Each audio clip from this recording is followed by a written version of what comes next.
আদি অনাদি অনন্ত আত্মেভ্য ভগবতে অবধূত বায়া পাগলা দেবায় নমো নমঃ। হরি নাম গুণ কীর্তন ভিন্ন যেবে সংসারী হই ନ ପାରିବେ କେବେ ଏହି ସଂସାରୁ ପାରି। ରାଜା ରାଇଜରେ ଅଟଇ ଏକ ନୁହେଁ ଅନେକ ତଥା ଭଗବାନ ରାଜ୍ୟରେ ଭକ୍ତ ଅଟଇ ଏକ। ବାୟୁ ଯେହ୍ନେ ମେଘ ସମୂହ କରିପାରେ ଚାଳନ ଲୋକ ଗଣେ କାଳ ତେସନ କରୁଥାଏ ପାଳନ।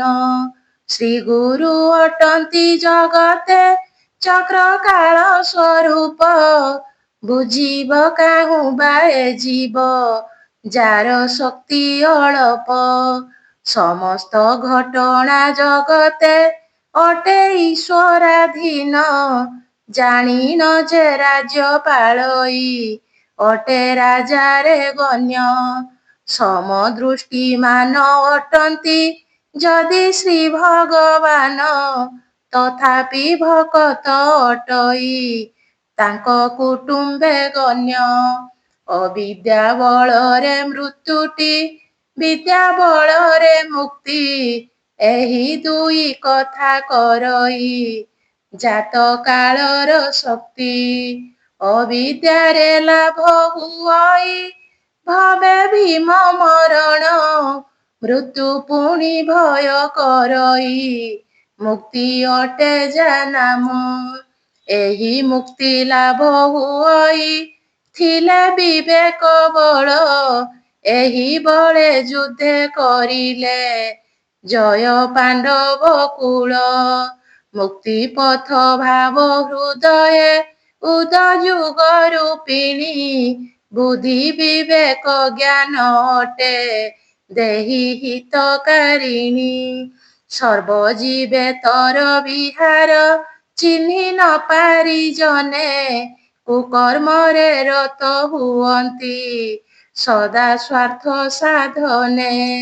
ଚିହ୍ନି ନ ପାରିଣ ତତେ ଯେ ହୃଦେ ନ କରେ ଭକ୍ତି ତାକୁ ଦେଉ ନାନା ଯନ୍ତ୍ରଣା କର୍ମ କ୍ଷେତ୍ରରେ ନୀତି। ପର ପ୍ରାଣ ଯେହୁ ଚିହ୍ନଇ ସେହି ପରମେଶ୍ୱର ନତୁବା ସକଳେ ଅଟନ୍ତି ମାୟା ମୋହିତ ନର। ପରକୁ ନ ଦେଇ ଆଶ୍ରୟ ନିଜ ବିଶ୍ରାମ ପାଇଁ ତୃଷା ବଳେ କଣ୍ଠ ଶୁଖିଲା ଜଳ ମିଳିଲା ନାହିଁ। ଏ ବାଟେ ଦଣ୍ଡିଲେ ସେ ବାଟେ ଅଛି ମୋ ପ୍ରତିଦଣ୍ଡ ଟେକା ଫୋପାଡ଼ିଣ ପଥରେ ଫାଟିଗଲା ମୋ ମୁଣ୍ଡ। ରେ ମନ ଯାହାକୁ ଦେଖି ତୁ ଆଜି ଭୋଗୁ ଯନ୍ତ୍ରଣା କାଲି ସୁଖ ବେଳେ ବହିଛି ଯିବେ ସେ ଦଣ୍ଡ ନାନା। ସ୍ୱପ୍ନ ରାଜେ ତୁହି ଆସିଛୁ ମାତ୍ର କ୍ଷଣକ ପାଇଁ ବୃଥା କଳିଗୋଳ ଜଗତେ କରୁଅଛୁ କିମ୍ପାଇଁ। ଶାନ୍ତି ଶାନ୍ତି ମନ୍ତ୍ର ଉଚ୍ଚାରି କର ଶାନ୍ତି ବିଧାନ ତେବେ ଅବା ପାଇ ପାରିବୁ ସେହି ଆନନ୍ଦ ଧାମ। ଅହଙ୍କାରୀ ହେଲେ ପୀଡ଼ିତ ଭାଇ ହୋଇବୁ ତୁହି ଜୀବକୁ ଚିହ୍ନିବା ତାହାର ଔଷଧ ଅଟଇ। ଆପଣା ସୁଖକୁ ମନାସି ପରେ ଦେଉଛୁ ଦୁଃଖ ସଂସାର ନଳେ କିମ୍ପାଇଁ ଦଗ୍ଧ ନ ହେବୁ ମୂର୍ଖ। ଉଇଠାରେ ପକ୍ଷ ଲାଗିଲେ ଘନ ଘନ ଉଡ଼ନ୍ତି ପଖ ଚିହ୍ନ ହୋଇ କ୍ଷଣକେ ଅର୍ଦ୍ଧସ୍ଥାନେ ପଡ଼ନ୍ତି। ପିମ୍ପୁଡ଼ି ରୁଖାର ଉପରେ ଚଢ଼ି ମଣଇ ସ୍ୱର୍ଗ ଦୀପାଲୁକେ ପୁଡ଼ି ଗଲେଟି ତାର ସରଇ ଗର୍ବ। ପ୍ରଭୁତ୍ୱ ପଣକୁ ପାଇଣ ଧରା ମଣଇ ସରା ଜାଣି ନ ପାରଇ ଦିନେ ମୁଁ ପଡ଼ିଯିବିଟି ଧରା। ସର୍ପ ଧରି ଅଛି ଭେକକୁ ଭେକ ଧ୍ୱନି କରଇ ଏ ସମୟେ ତାର ସନ୍ନିଧେ କଙ୍କି ପକ୍ଷୀ ଉଡ଼ଇ। ସର୍ପ କବଳରେ ପଡ଼ିଣ ଭେକ କଙ୍କି ଧରିଲା ଭାବି ନ ପାରଇ ସର୍ପର କବଳରେ ସେ ଥିଲା। କାଳ କବଳରେ ଏ ରୂପେ ନର ଘାରି ହୁଅଇ ଭୋଗ ବିଳାସରୁ ତା ମନ କେବେ ଛାଡ଼ଇ ନାହିଁ। ବଡ଼ କ୍ରୂର କାଳ ଅଟଇ ନାହିଁ ତାକୁ ବିଶ୍ୱାସ ସବାର ଉପରେ ବସାଇ ନେଇ ଗୁଡ଼ା ସଇସ। ଭବରଙ୍ଗ ହୁଏ ନଶ୍ୱର କାଳ ବଳରେ ଭାଇ ଆଜି ଯେହୁ ସ୍ଥାୟୀ ଅଟଇ କାଲି ଅସ୍ଥାୟୀ ସେହି। ଆଜି ଯେହୁ ରାଜା ବୋଲାଏ କାଲି ହୁଏ ସେ ପ୍ରଜା ଆଜି ଯେ ମଜାରେ ଅଛଇ କାଲି ଭୁଗେ ସେ ସଜା।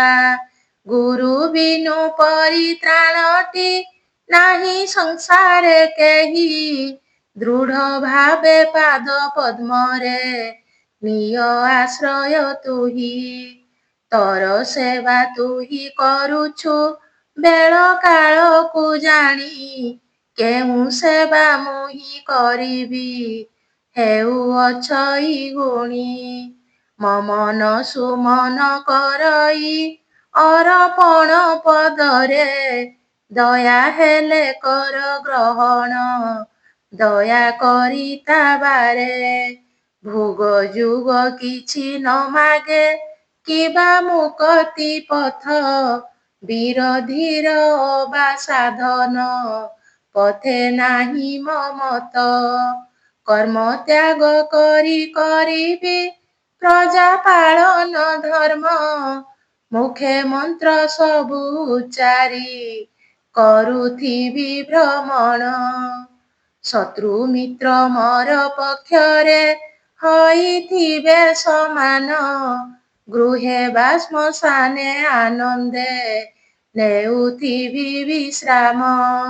ପାପ ପୁଣ୍ୟ ଜନ୍ମ ମରଣେ ଭେଦ କରିବି ନାହିଁ ଜପ ତପ ତୀର୍ଥ ବିରତେ ଥିବି ଅଭେଦେ ରହି। କିଏ ନିଜ କିଏ ପରଟି କେଭେ ନ ଜାଣୁ ମନ ସବୁଠାରେ କରୁ ଦର୍ଶନ ଆତ୍ମା ଯେ ନିରଞ୍ଜନ। ନିଜ ଦୋଷ ସଦା ତାଡ଼ନେ ହେଉ ଚାଳିତ ମତି ପରଂ ବ୍ରହ୍ମ ଗୁଣ ଗ୍ରହଣେ ହୋଇ ନିତ୍ୟ ଆସକ୍ତି। ଅସାର ସମସ୍ତ ଜଗତ ଜଗବନ୍ଧୁ ହିଁ ସାର କରି ବୁଲୁଥିବି ସଂସାର ପ୍ରଭୁ କରୁଣା କର। ସକଳ ସମ୍ପ୍ରଦା ଆଶ୍ରିତ ଅବଧୂତ ଗୋସାଇଁ ଦୟା କର ତବ ଗନ୍ତବ୍ୟ ପଥେ ପାରିବି ଯାଇ। ମନୁଷ୍ୟତ୍ୱ ଚିହ୍ନ ଅଟଇ ଏକା ମୃତ୍ୟୁ ବରଣ ନିସ୍ତବ୍ଧ ହୋଇ ନ ବସିବା ନୁହେଁ କର୍ତ୍ତବ୍ୟ ଗଣ୍ୟ। ମନ ଏକାଗ୍ରତା ଆଣିବା ପାଇଁ କର ଯତନ ସେଥିପାଇଁ ସଦା ଗୁରୁଙ୍କୁ କରୁଥାଅ ସ୍ମରଣ। ମନ ଦେହେ ଅନ୍ଧ ଅଟଇ ଲୋଡ଼େ ଅବଲମ୍ବନ ଯେଣିକି ଯେ ନେଇ ପାରଇ ତେଣେ କରେ ଗମନ। ସୁସଙ୍ଗେ ଜଡ଼ିତ ହଇଲେ ମନ ହୁଏ ସୁମନ କୁସଙ୍ଗେ ପତିତ ହଇଲେ ତାର ନାମ କୁମନ। ରାଜା ମନ ଜଳ ଏ ତିନି ଜଣ ଅନ୍ଧରେ ଗଣ୍ୟ ପାରିଷଦ ବଳେ ଏମାନ କରୁଥାନ୍ତି ଭ୍ରମଣ। ସତ ପରାମର୍ଶ ପାଇଲେ ରାଜା ହୁଏ ଉତ୍ତମ ଅସତ ଶିକ୍ଷାରେ ସେ ପୁଣି କରେ ନିନ୍ଦିତ କର୍ମ। ଯେଉଁ ପଥ ଯେହୁ ଦେଖାଇ ଦିଏ ଜଳକୁ ବାରେ ସେହି ପଥେ ସେହୁ ଗମନ କରେ ନିର୍ବିଚାରରେ। ପଞ୍ଚାୟତ ଦ୍ୱାରା ଚାଳିତ ଯଦି ହୁଅଇ ରାଜା ଜୀବନରେ ତାର କଦାପି ଆଉ ନଥାଏ ସଜା। ରେ ମନ ତୁ ପଞ୍ଚାୟତକୁ କର ହୃଦେ ସ୍ଥାପନ ତାଙ୍କରି ବଳରେ ରାଜ୍ୟରେ ହେବ ଶାନ୍ତି ବିଧାନ। ପାଞ୍ଚଟି ପରମ ଈଶ୍ୱର ଏହା ଲୋକେ କହନ୍ତି ତାଙ୍କୁ ଛାଡ଼ି କେଉଁ ଈଶ୍ୱର ଆଉ ନରେ ଖୋଜନ୍ତି। କାର୍ଯ୍ୟ କଲେ ବୁଝି ବିଚାରି ପରମାଦ ନଥାଇ ହାତେ ମାପି ଚାଲ ଚାଖଣ୍ଡେ ପାଦ ଖସିବ ନାହିଁ। ତିନି ପରମାଦ ସହୀନ ଦେହ ଅଛନ୍ତି ବହି ଆଦର୍ଶ କରିନ ତାହାକୁ ନୁହ ହତାଶ କେହି। ତୁମ୍ଭଠାରୁ ସେହୁ ଅଛନ୍ତି ସଦା ନୀଚ ଶ୍ରେଣୀରେ ତାହାକୁ ତୁଳନା କରିନ ଶାନ୍ତି ଲଭ ଅନ୍ତରେ। ବୃଥା କଳି ଗୁଳ ନକର ଭାବି ଈଶ୍ୱର ଭାବ ପରଠାରୁ ଦଣ୍ଡ ସହିନ କେଭେ କ୍ରୁଧ ନ ହେବ। ସହିଲେ ସହିବା ଶକ୍ତି କ୍ରମେ ହୁଏ ସଞ୍ଚାର ସହିଷ୍ଣୁତା ଗୁଣେ ବାସୁକି ଧରେ ମହୀର ଭାର। ସେବାକାର ପଣ୍ୟ ଦେବାକୁ ରଖିଥାଅ ମନରେ ଏହା ହିଁ ତ୍ରିଶୂଳ ରୂପରେ ସାଧ୍ୟ ଅସାଧ୍ୟ କରେ। ଚାରିପାଦେ ଧର୍ମ ବିହରୁ ଥିଲା ସତ୍ୟ ଯୁଗରେ ତପ ସତ୍ୟ ଦୟା ଶୌଚ ଏହି ଚାରି ନାମରେ। ସତ୍ୟ ଅନ୍ତେ ତପ ଜାଇଣ ରହେ ତିନୋଟି ପାଦ ଦୟା ସତ୍ୟ ଦୁଇ ଦ୍ୱାପରେ ଅଟେ ପରମ ପଦ। ଦୟା ଗଲା ଶେଷ ଦ୍ୱାପରେ ସତ୍ୟ ରହେ କେବଳ କଳିରୁ ତରିବେ ମାନବ ସତ୍ୟ କରି ସମ୍ବଳ। କଳି ରୂପ ଅଟେ ଭୀଷଣ ଯେବେ ଜିଣିବ ତାକୁ ହେନରେ ସକଳ ପ୍ରକାରେ ସାଧ ସତ୍ୟ ଧର୍ମକୁ। ନମୁ ନମୁ ନମ କଳି ହେ ତବ ପଦ ପଙ୍କଜେ ସୁବର୍ଣ୍ଣ ହସ୍ତରେ ଧରିଣ ଥାଅ ସଦା ମଉଜେ। ଦ୍ୟୁତ ମଦ୍ୟ ନାରୀ ସେବନ ପ୍ରାଣୀ ବଧ ସ୍ଥାନରେ କଳି ହେ ବିହାର କରୁଛ କହ କେଉଁ ପ୍ରକାରେ। ପରୀକ୍ଷିତେ ହୋଇ ଦୀକ୍ଷିତ ଦେଖାଉଛ ମହିମା ନର ହୋଇ କେବା ବର୍ଣ୍ଣିବ ତବ ଦୁର୍ଗୁଣ ସୀମା। ଧୀରର ନିକଟେ ଆପଣା ପ୍ରଭୁ ପଣ ଲୁଚାଅ ଅଧୀର ପ୍ରମତ୍ତ ମାନକୁ ନାନା ଯନ୍ତ୍ରଣା ଦିଅ।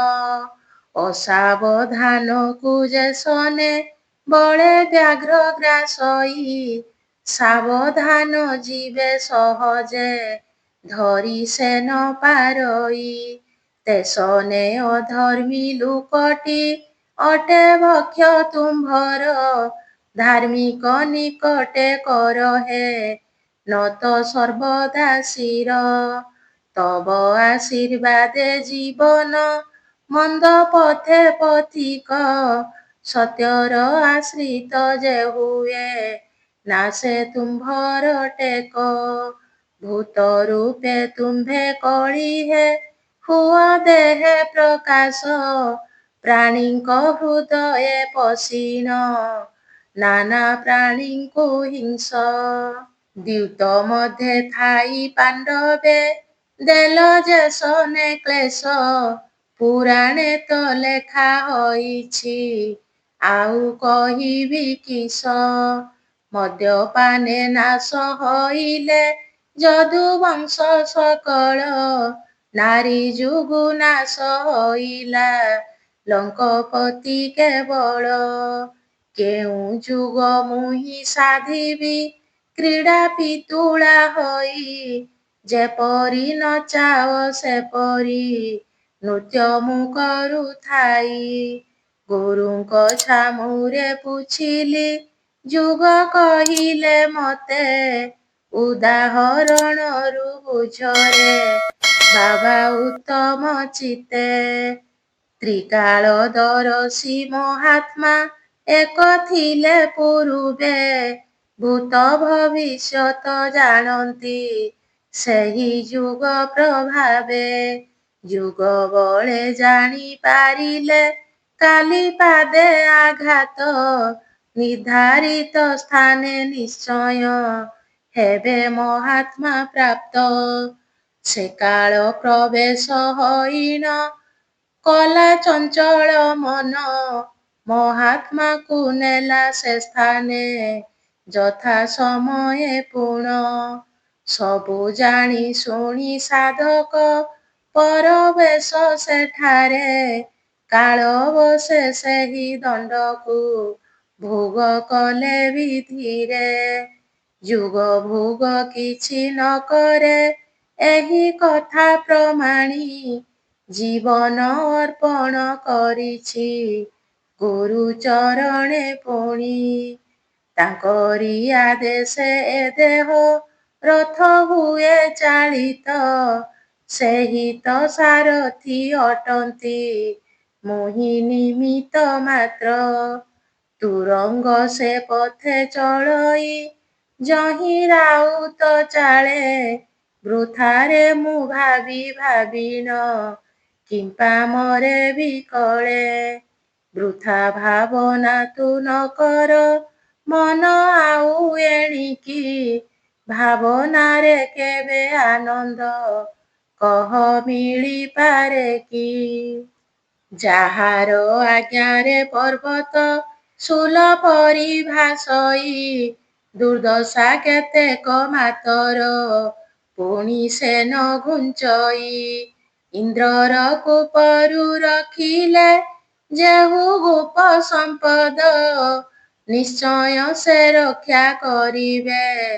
ପଡୁ ଯେତେ ବିପଦ ସୁବର୍ଣ୍ଣ ନଳେ ଦହିଲେ ହୋଇଯାଏ ବିଶୁଦ୍ଧ ଭକ୍ତେ ସେହିପରି କରଇ ଶୁଦ୍ଧ ନାନା ପଦ ଦେହଟି ତ୍ରିଗୁଣେ ଜଡ଼ିତ ନାହିଁ ତହିଁରେ ଶାନ୍ତି ଗୁରୁ କୃପା ଏକା କରଇ ସବୁଠାରେ ମୁକତି ଶ୍ରୀ ଗୁରୁ ଦୟାଳୁ ପୁରୁଷ କର ତାଙ୍କୁ ସ୍ମରଣ ଦୁଃଖରେ ସେ ସୁଖ ହେବଟି ହେବ ପ୍ରଫୁଲ୍ଲ ମନ ହତାଶ ନୁହୀନ ଦୃଢ଼ରେ ଧର ଗୁରୁ ଚରଣ ଗୁରୁ ଭଗବାନ ଏକଟି କେବେ ନୁହନ୍ତି ଭିନ୍ନ ନାନା ରୋଗ ସେହି ସରଜି ନାନା ଔଷଧ କଲେ ନାନା ମୂରତିକୁ ଧରିଣ ଜନ ମନ ମୋହିଲେ ରେ ମନ ଏ ମୋର ଜଗତେ ନାହିଁ ଅଭାବ କିଛି ସମସ୍ତଙ୍କୁ ସେହି ଏକାକୀ ପଡ଼ି ଭାତ ଖଞ୍ଜିଛି ବୁଝକୁ ଯାହାର ଦିଅଇ ଦିଏ ଶକ୍ତି ତାହାରେ ଶକତି ନ ଦେଲେ ସହନ୍ତା କାହିଁ ଏ ଜୀବବାରେ ଆଦି ଅନାଦି ସେ ଅଟଇ ସେହି ଅନନ୍ତ ଆତ୍ମା ଏକଥା ଯେ ବୁଝିଅଛଇ ତାର କିମ୍ପାଇଁ ଚିନ୍ତା କରୁଅଛୁ ଗୁରୁ ଅର୍ପଣ ତବ ପଦ୍ମ ଚରଣେ ଯାହା ମୁଁ ଚିନ୍ତା କରଇ କାୟ ମନ ବଚନେ ଗୁରୁ ହୃଦେ ତୁମ୍ଭେ ଥାଇଣ ଦିଅ ଉପଦେଶକୁ ସାକ୍ଷାତ ଗୁରୁଟି ଈଶ୍ୱର ବୋଲି ମଣଇ ତାଙ୍କୁ ଭକତ ତାରିବା ପାଇଁକି ଧର ଗୁରୁ ରୂପକୁ ଭକତ ଭାବରେ ହୋଇନ ବନ୍ଧା କର କର୍ମକୁ ଭକତ ମଙ୍ଗଳ ନିମିତ୍ତ କରୁଥାଅ କରମ ଭକତ ଭାବଟି ଅଭାବ ଏକା ତୁମ୍ଭରି ଗୁଣ ଗୁରୁ ରୂପ ଧର ଜଗତେ ଧର୍ମ ସ୍ଥାପନ ପାଇଁ ଧର୍ମ ଲୋପ ହୁଏ ଯେ କାଳ ବସରେ ଥାଇ ଧରମ ଧରିଛି ଧରିତ୍ରୀ ଧର୍ମେ ଚଳେ ସଂସାର ଧରମ ବଳରେ ଜୀବକୁ ମିଳୁଥାଏ ଆହାର ଧରମ ବଳରେ ମିଳଇ ରାଜଭୋଗ ସୁଯୋଗ ଅଧରମ ବଳେ ସୁଯୋଗ ଯାଇ ଆସେ ଦୁର୍ଯୋଗ ଧର୍ମ ଏକମାତ୍ର ଜଗତେ ଅଟେ ମହତପଣ ଆଉ ଯେତେ ବଡ଼ ବଡ଼ାଇ ଅଟେ ଅଢ଼ାଇ ଦିନ କଳିରେ ଧରମ ଅଟଇ ମାତ୍ର ଏକ ଚରଣ ସତ୍ୟ ନାମେ ସେହୁ ବିଖ୍ୟାତ ଧର୍ମଶାସ୍ତ୍ରେ ପ୍ରମାଣ ନିତ୍ୟ ଅନ୍ନ ଦାନ କରିଲେ ହୁଏ ସତ୍ୟ ସାଧନ ଅନ୍ନ ଦାନ ମହାଯଜ୍ଞଟି ବୋଲି ହୁଏ ବଖ୍ୟାଣ ଅନ୍ନ ଦାନ ମହାଯଜ୍ଞଟି ବୋଲି ହୁଏ ବଖ୍ୟାଣ ଅନ୍ନଦାନ ମହାଯଜ୍ଞଟି ବୋଲି ହୁଏ ବଖ୍ୟାଣ।